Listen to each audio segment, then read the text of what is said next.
नमस्कार मंडळींनो, तर मी आर्या आणि आज मी चाललंय फिराक मालवणाक. ह्या दोघांका पण घेऊन चाललंय मी माझ्यासोबत. आणि समोर इलिया कोकणची परी. आणि त्याच्यानंतर आम्ही पुढे गेलो तर ढग पूर्ण काळोखीनं ढगाने केलेलो असा पावसान बघू शकतास. आणि आता पाऊस येतच, तसं बोलता बोलता पाऊस येलोच आणि आमची परी आम्ही साईडला लावलो आणि आम्ही बाजूक उभी घेऊन पावसाचा आनंद घेतलो.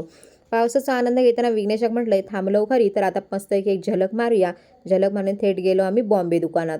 बॉम्बे दुकानात गेलो कपडो आमका शाळेचो जो काय म्हाका पिसो होतो तो मी त्या दादांका म्हटले म्हाका थोडंफार देवा घेतलं.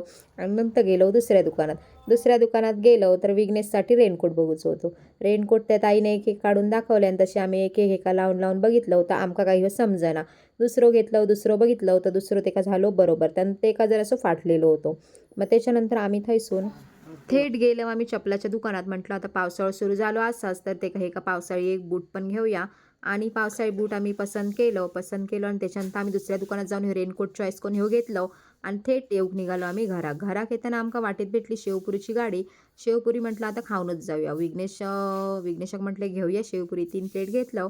आणि विघ्नेश तर आमचं मस्त की लाळ टाकतच होतो एका साईडला बसान बघू शकतास. त्या दादानी मस्त की शेवपुरी रेडी केल्याने पटापटाने माझ्या पुढ्यात आणून दिल्याने. तर विघ्नेशान मस्त की खाऊ घेतले आणि विघ्नेशा काय सांगू काय खाऊचा. मग मी एक अशी झलक मारले कारण मी काय जास्त खाऊक नाही.